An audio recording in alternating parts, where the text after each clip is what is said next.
আসসালামু আলাইকুম বন্ধুরা, সবাই কেমন আছো? আশা করছি আল্লাহর রহমতে ভালো আছো। আলহামদুলিল্লাহ, আমিও ভালো আছি। তো আজ রান্না করতে চলে এলাম। আজ রান্না করব এই লাউ লাউ দিয়ে চিংড়ি মাছ দিয়ে একটি তরকারি। প্রথমে আমি লাউটাকে খোসা ছাড়িয়ে নিচ্ছি। এটার যে চোলাটাকে আমি ছুলে নিচ্ছি।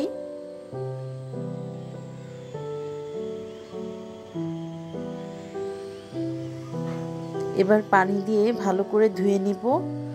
ধুয়ে তারপর লাউটাকে কেটে নিব। লাউয়ের আগা মাথা কেটে নিচ্ছি।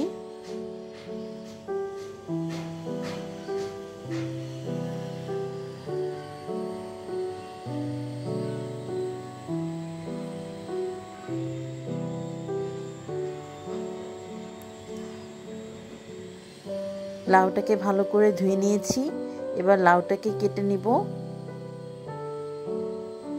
আমি কয়েকটা ভাগে ভাগ করে তারপরে কেটে নিচ্ছি।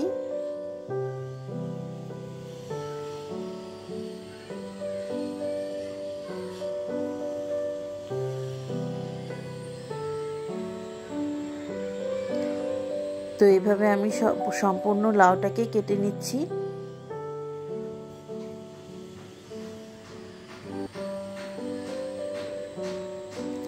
আমার লাউটি কাটা অলমোস্ট শেষ হয়ে গিয়েছে।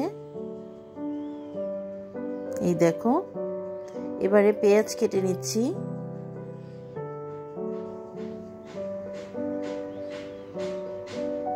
পেঁয়াজ, কাঁচামরিচ আমি এখানে নিয়ে নিয়েছি।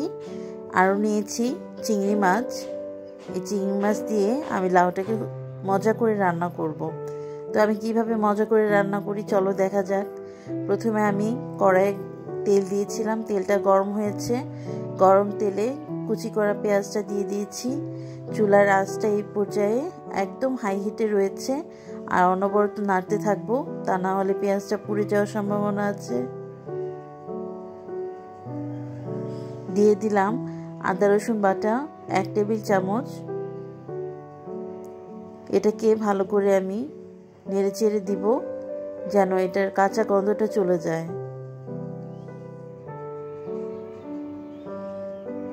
একটু পানি দিয়ে দিলাম।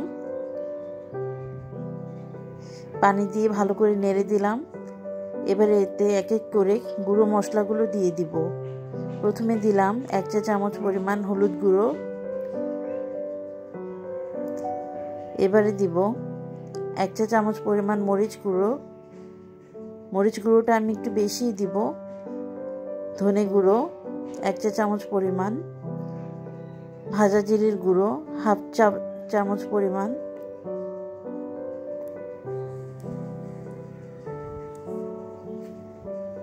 এটাকে ভালো করে নেড়ে চেড়ে মশলাটা ভালো করে কষিয়ে নিব।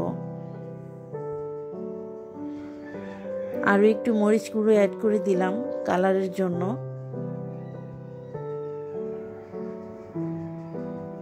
আর এই পর্যায়ে দিয়ে দিলাম চিংড়ি মাছ। ভালো করে কষিয়ে নিব।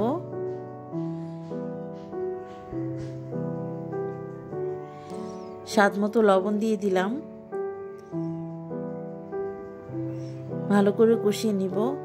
আরও একটু পানি অ্যাড করে দিব।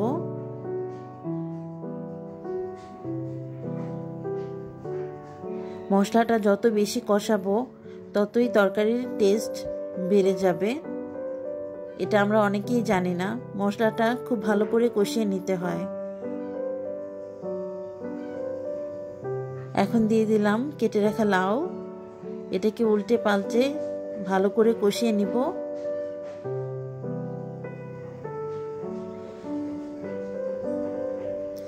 সম্পূর্ণ লাউটাই দিয়ে দিয়েছি। ভালো করে কষিয়ে নিচ্ছি।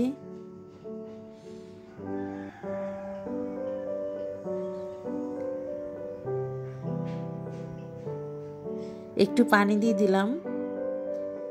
এবারে ঢেকে 10 থেকে 15 মিনিট রান্না করেছি। 10 থেকে 15 মিনিট পরে এবারে উল্টে পাল্টে নেড়ে চেড়ে দিচ্ছি।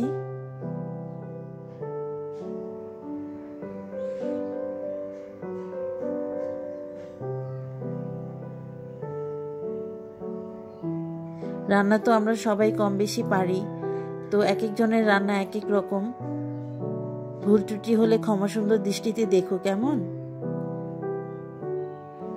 তো এই পর্যায়ে আমি 10 মিনিট রান্না করার পরে ঢাকনাটা উঠিয়ে আরও একবার নেড়েচেড়ে দিব।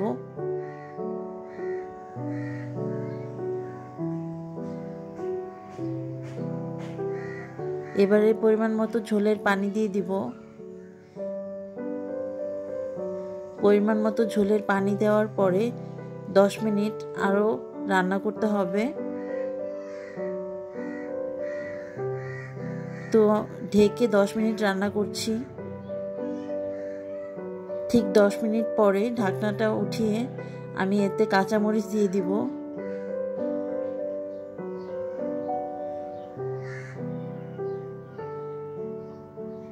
এরপরে দিয়ে দিব ধনেপাতা কুচি।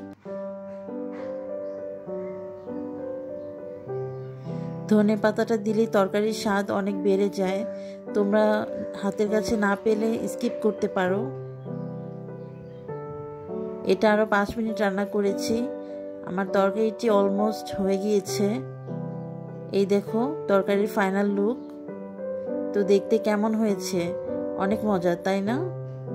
খেতেও অনেক মজার ছিল। তো আজ এই পর্যন্তই। সবাই ভালো থেকো, নিজের প্রতি খেয়াল রেখো।